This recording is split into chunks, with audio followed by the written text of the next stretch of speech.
Steph Garcia-Cichosz with the One Question Leadership Podcast, and how exciting we are here on post in Lexington with Virginia Military Institute Director of Athletics, Jamaal Walton. Jamaal, thank you so much for hosting us. Steph, it was a no-brainer. I wanted to have you here. You're at the Institute, raw Virginia Mill. That's kind of what we say to get things started, so thank you. But I'm excited to kick this off. You are almost at your 2-year mark here at the Big Chair, and this is your alma mater. Yes. You were a student athlete here, decorated scholar. What has surprised you the most about returning here as the AD? You know what surprised me the most is there's still some faculty and staff that are around. You know, Lance Fujiwara, who oversees our sports medicine department, he was my athletic trainer, and he's here still working. My faculty advisor is still here. So just the people that love VMI, it shows why they stay, because this is a special place. So that's probably the thing that makes me pinch myself. Sometime I'll walk out and I'm like, I remember you were taping my legs, man, you know, and we're still working together. You maybe get confused of, am I the AD or am I still the football player here? Which role am I in right now? And I actually stay on post. So being able to interact, I walk out and I look at the barracks and I'm like, man, I spent 4 years in there and now I'm like helping these cadet athletes and cadets move forward. So it's cool. That's amazing. Take us through the moment when you heard that this position was open. I'm just so curious. I think every alum who is a student athlete or who loved the sports at their school, that's their dream, to go back and lead their department. And you had the chance to do that. So when the opening was announced, what was your first reaction? Who did you talk to first? Yeah, well, I got a text, but I also saw the D1 ticker, and it said that the AD was leaving at VMI. So the first person I spoke to was my wife. We were watching the NFL football game. I'm a big Baltimore Ravens fan. And I'm like, man, do I really want to do this? And I thought about it, and my wife was kind of not in. But then she learned a little bit more about VMI. So once she was all in, I was like, this is what I want to do. I've always wanted to be a Division I athletic director, but to come back to my alma mater, that was special. And I just was like, it makes sense. How did you know you were ready? You know what? Being around a lot of people, great leaders in the space, Jen Cohen, Matt Roberts. I was just in the room and I felt this was the time to do it, especially at a place that I knew a little bit about. I think that helps. I knew VMI. I've walked these walls. I've been around these places. So I felt this was also a really good fit for me, because that matters. It does matter. And what's really interesting is in this day and age of this new era of college athletics, we're seeing a lot of new ADs being hired from outside of an athletic department. They were, part of a sports commission or pro sports. You've had a pretty standard rise. You were an intern, you were the assistant director, the director, all the way up to senior associate AD as your last role. Talk to me about that experience of your career trajectory. Were there any moments where you thought, I'm not on track? Did you think I need to do something different? This isn't for me. Talk to me about that. I think sometimes, Steph, you see others moving around and you're thinking, man, I need to be there. I need to be here. I just learned I got to run my own race. And I had some really good supervisors that I told them where I wanted to get to, and they said, well, these are the things you got to do while you're here. And I think it's very important to have those supervisors that understand what your goals are and then invest in that. So I wasn't always in a rush. I knew where I wanted to go, but I knew this was preparing me to get there. And I had to do these things in order to be, a good teammate and obviously a good person helping out the good of the group. Well, as we think about your trajectory, I really want to know, was there maybe something you had to change in your habits, in your routine? Did you have to give anything up? Did you have to implement any new routines or rituals as you were continuing to grow as a leader, as you were ascending, from, again, that assistant director to director? Did you have to say, I have to wake up an hour earlier to get into the office on time? Tell me a little bit about those habits that you had to implement. I think one of the big habits is as you move up, you're managing people. And, when I was assistant to the AD at Savannah State, I was not managing anyone. Then you start managing GAs, and you start managing assistant directors, and you start managing more of an area and then a division. So to me, I had to realize that as a supervisor, as a boss, I have to understand how I can help make Stu great, how I can help make Phil great. And I want to give them the ability to feel that their voices are heard, but they also have the expectations and the vision of what we're trying to do. So you really have to be able to make sure that you can clearly communicate what you want from that person and give them the ability to grow and also have fun. I'm someone that, one person may go from this point to that point this way, and the other person may go this way.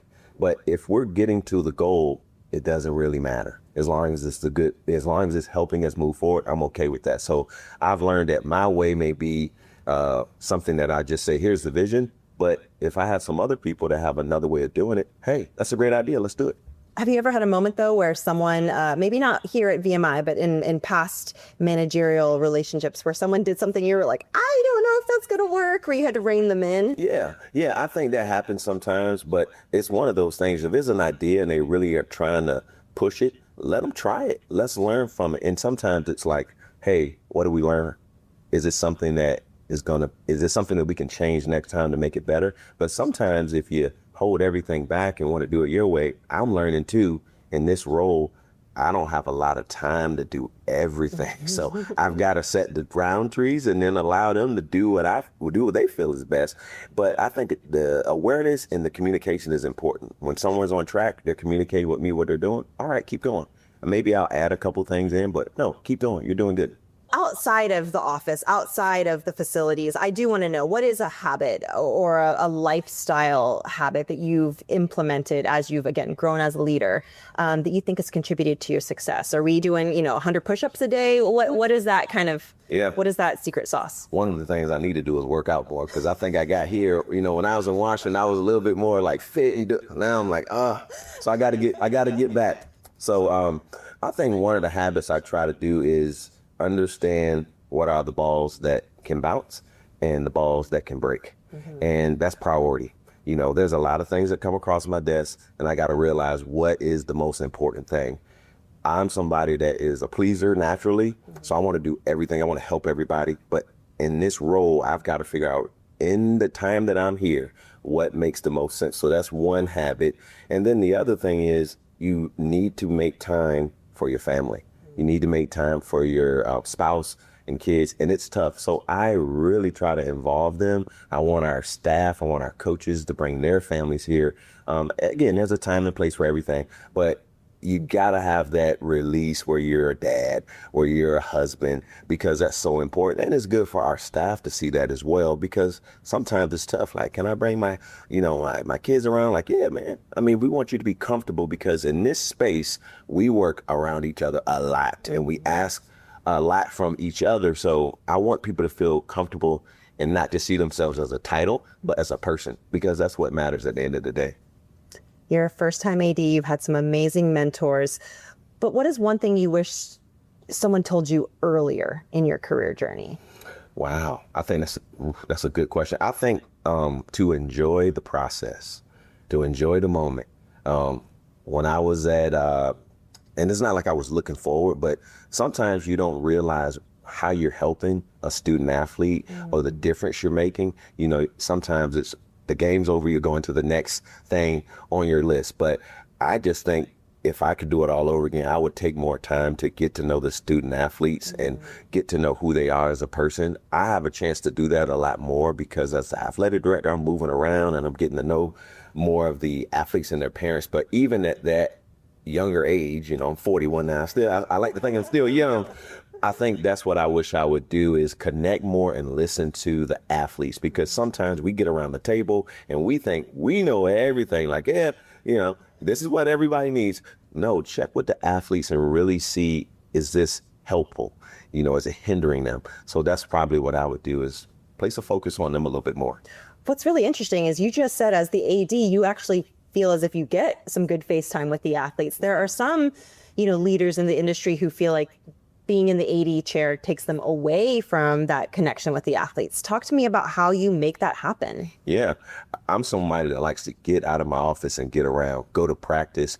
With me living on post, I kind of have a cheat code. So I'll go to the mess hall. I'll go to the PX where they're eating burgers and fries and, they're hanging out. But it's one of those things I just like to relate. I like to know. and my door's always open, but sometimes I'll walk posts and I'll see somebody and I'll say, Rob, Virginia Mill, and how's your day going? So to me, I am an athletic director, but I'm also Jamaal Walton. I'm a person that just wants to get to know you.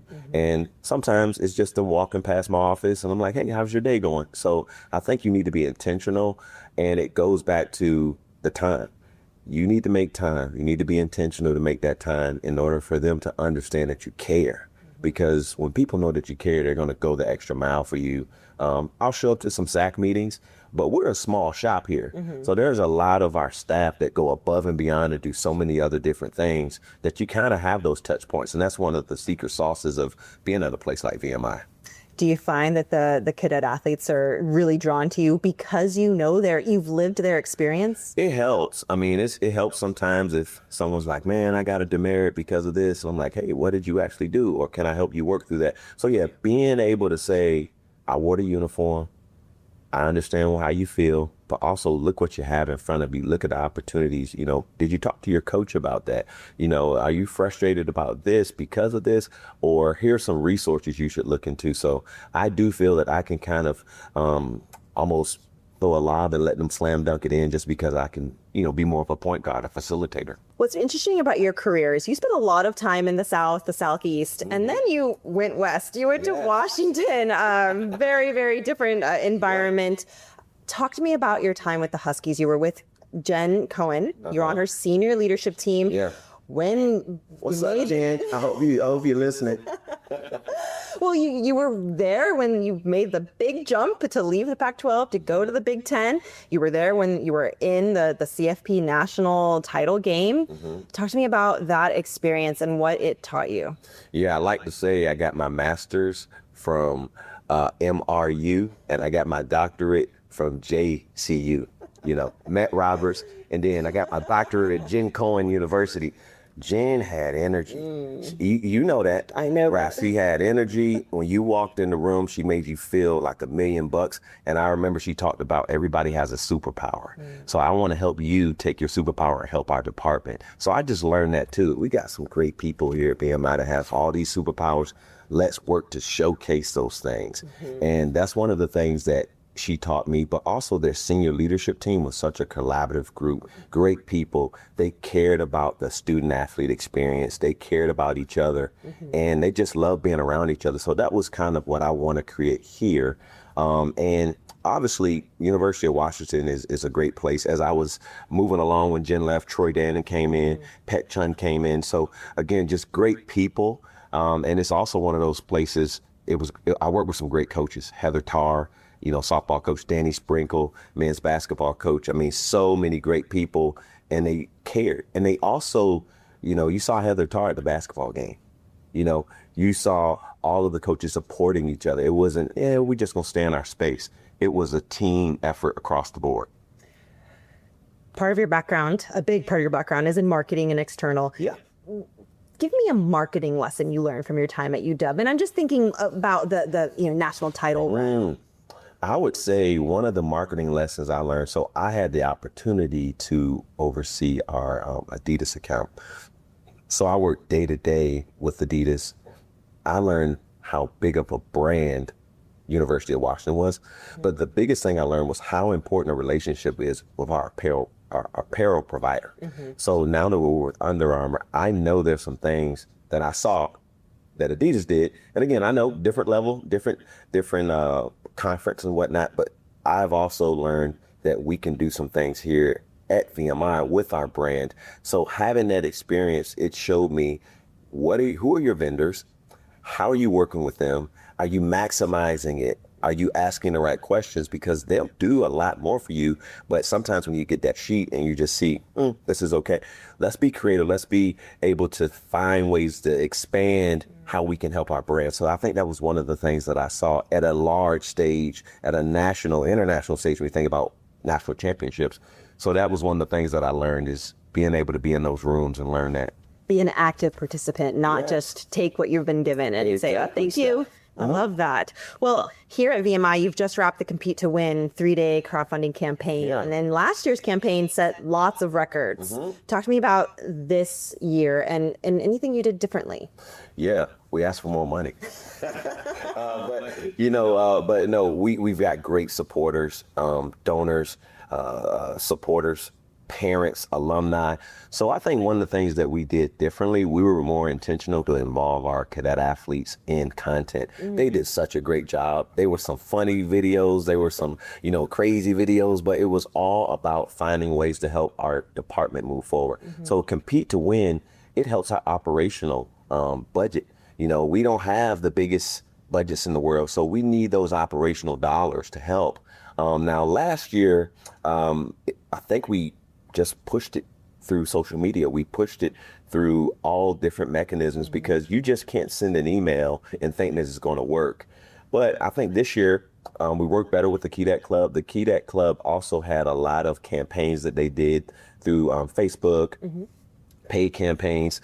And we also just worked with our coaches to make sure that they realize you need to make sure you're connecting with your alums. You need to make sure you're connecting with those former players, whether it's making calls, being proactive instead of being reactive. Now, the numbers, we're still figuring out how this year went, but it's pretty close. It's pretty close. But one of the things that I did, and I'm all about doing fun stuff, last year I went back to VMI as a cadet because we raised a certain amount of money. So we did hit that goal already.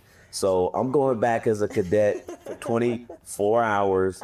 We raised $40,000. It was a big thing. So again, I'm willing to do those things as an AD, the funny stuff, just because it don't matter to me. Like at the end of the day, it's all about the team. And I'm a part of the team. And if I can do stuff like that and it works, let's go. Well, I love the tapping into the athletes and their power in social media and their presence. So of course that brings us to NIL. And so I'm really curious and educate me here. I know that at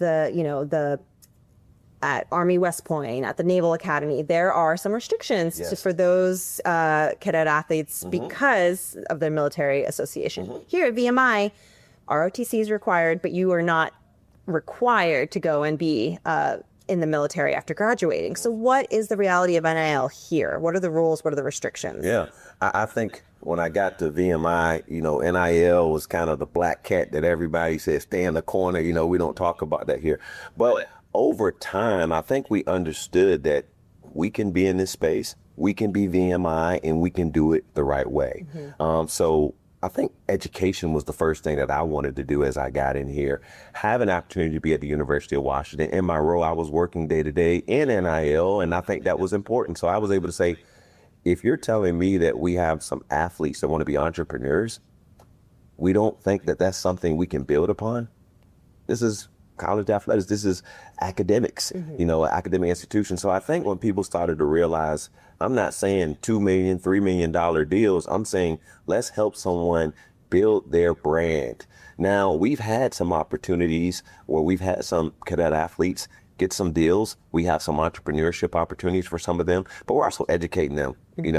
If you make X amount of dollars, Uncle Sam's still going to come and find you. So make sure you know how to do that. So we're excited. We actually have a group deal that we're going to announce pretty soon with a company where multiple athletes are working with a nutritional company, but they wanted to work with us because they know that VMI cadet athletes are disciplined, they're structured, and they're great people. I mean, when you think about what you're looking at in the profile, it's a great person in general. So we're excited about the NIL space. We're not moving around from it. We're going to be who we are, but we're also going to make sure you're honorable. We're going to make sure you still have integrity, doing the VMI things the VMI way. That doesn't change. Well, and VMI is the first military affiliated institution to have a deal with the NIL shop.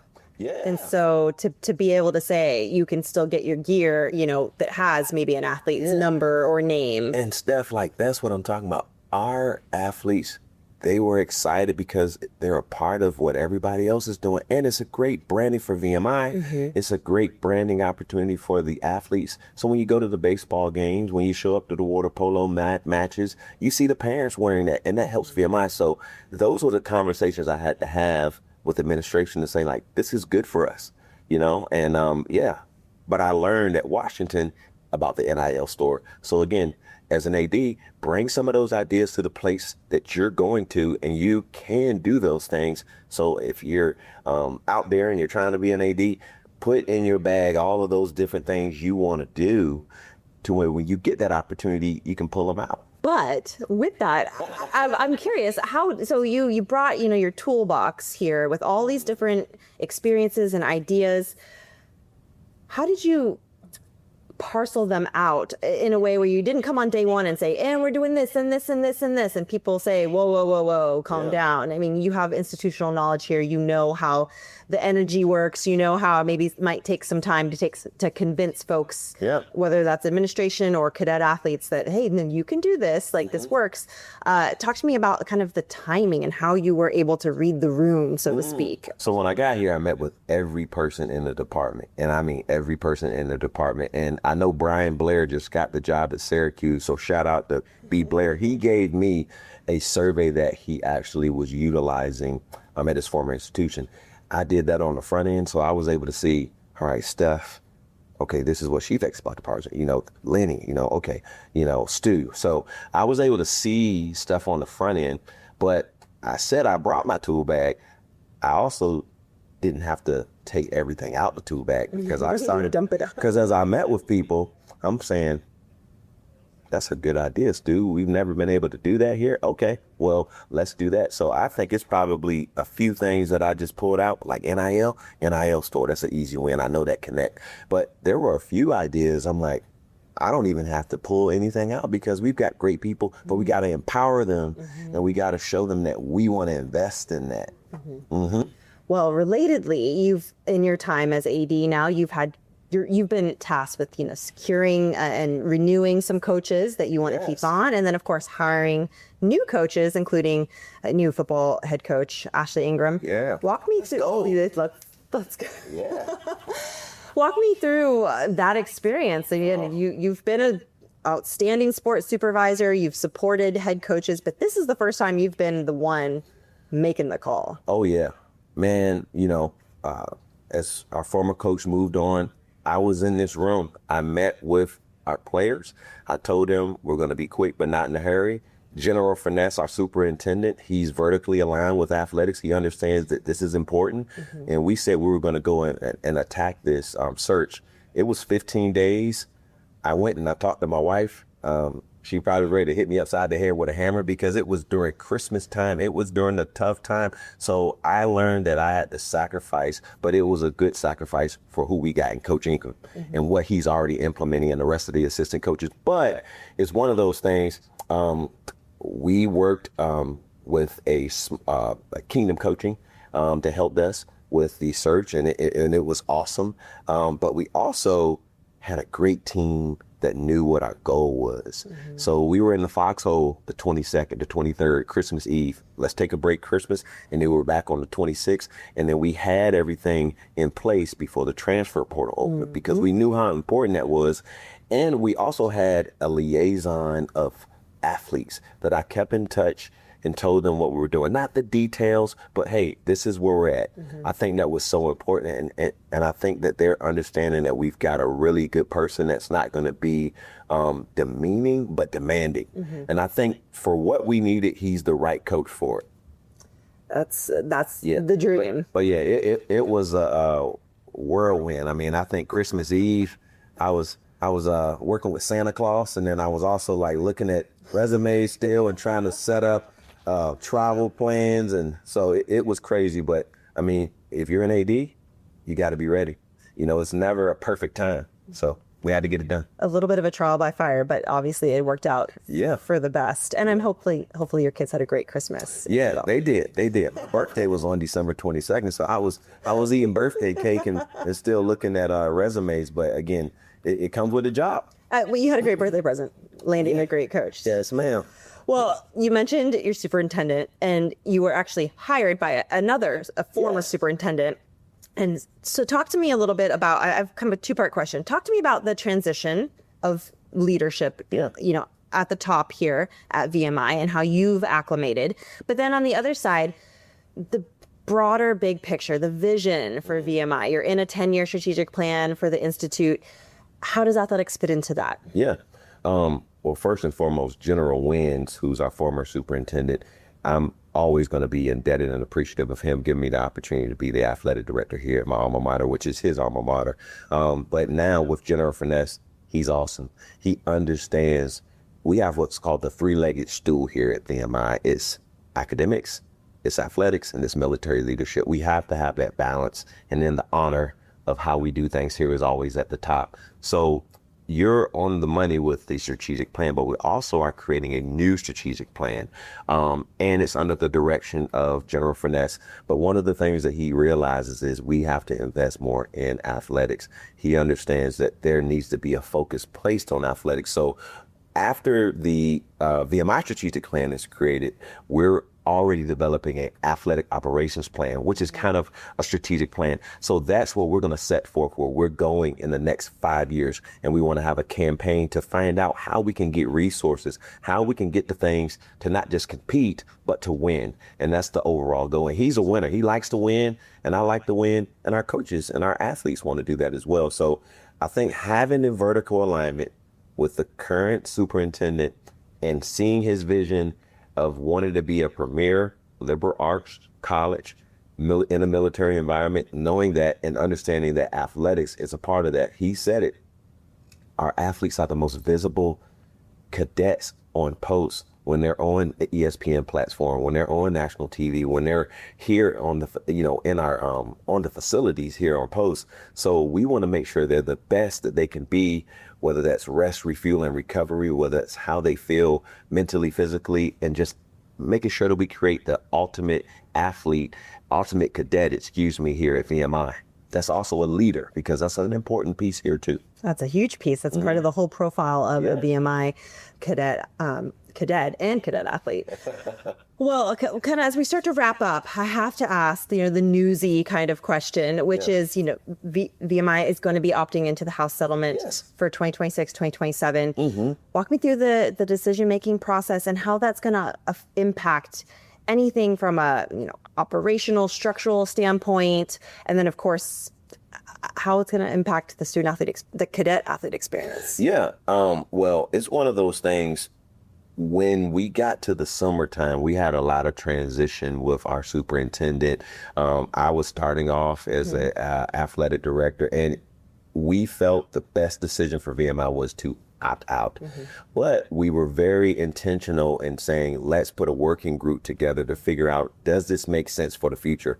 So as General Finesse came in, we were able to do a lot of workshops, talking to the NCAA, talking to different companies that have this, talking to other coaches, not other coaches, but other athletic directors and universities that have been in the space. So by December, we realized we can do this. We had the investment from the Cadet Club, and correct, we are opting in for 26, 27. So what have we been doing? We've been exploring what systems are out there that can help us to maximize this and to do this the right way. We've also, right now, we're developing agreements. We're figuring out what to do and how to do it. And we're working with a sports law team that's helping us as well. We're working with our coaches to make sure that they understand the importance of this. And our athletes, we're going to make sure when the time comes, they're educated and they're aware. But we're also a department. I told them, hey, we are opting in. I sat in front of camera, talked to them in front of, talked to the entire athletic department, said, this is what we're doing. I didn't want to hide anything. And, from the roster limit piece, that's something that we're still exploring. Maybe there are some opportunities where we can probably get a waiver. But again, those are things that are valuable to us, but it comes up to a point at a place like VMI. We want to evolve. We've got to also realize we've got to do these things. But again, we can still be VMI. So we're excited. We're learning a lot. We're asking a lot of questions, but we want to make sure we do it the right way. You mentioned that you are going to spend 24 hours back as a cadet. Yeah. What are you most looking forward to for that 24-hour period? Wow. I would say probably marching down for BRC, when you see the cadets, when the drum beat's starting, that's probably one of the things I think, because it gets the cadets excited. Like last year, I was the first company that marched down to the mess hall, and and the baseball team was actually coming up from lift. And like, Mr. Wall, no, oh wow. So just being able to like get everybody excited, and I think marching down would be kind of cool. And I'm sure saluting a couple people will be kind of a unique thing too, because I haven't done that in a while as a cadet. It's going to be a good time. Well, Jamaal Walton, Director of Athletics here at VMI, thank you so much for hosting us and for sharing so much. We're so excited to see where the Institute goes under your leadership. Yes. And Steph, thank you and what you do. Like, this platform is awesome. I appreciate your voice and what you're doing for everyone in this community. So I appreciate it. And I'm glad you came to VMI and saw what we're doing. So let's end this thing with the raw Virginia meal. So I'm going to say 1, 2, 3, and we're going to do a raw Virginia meal. Here we go. Okay. 1, 2, 3. Raw Virginia meal.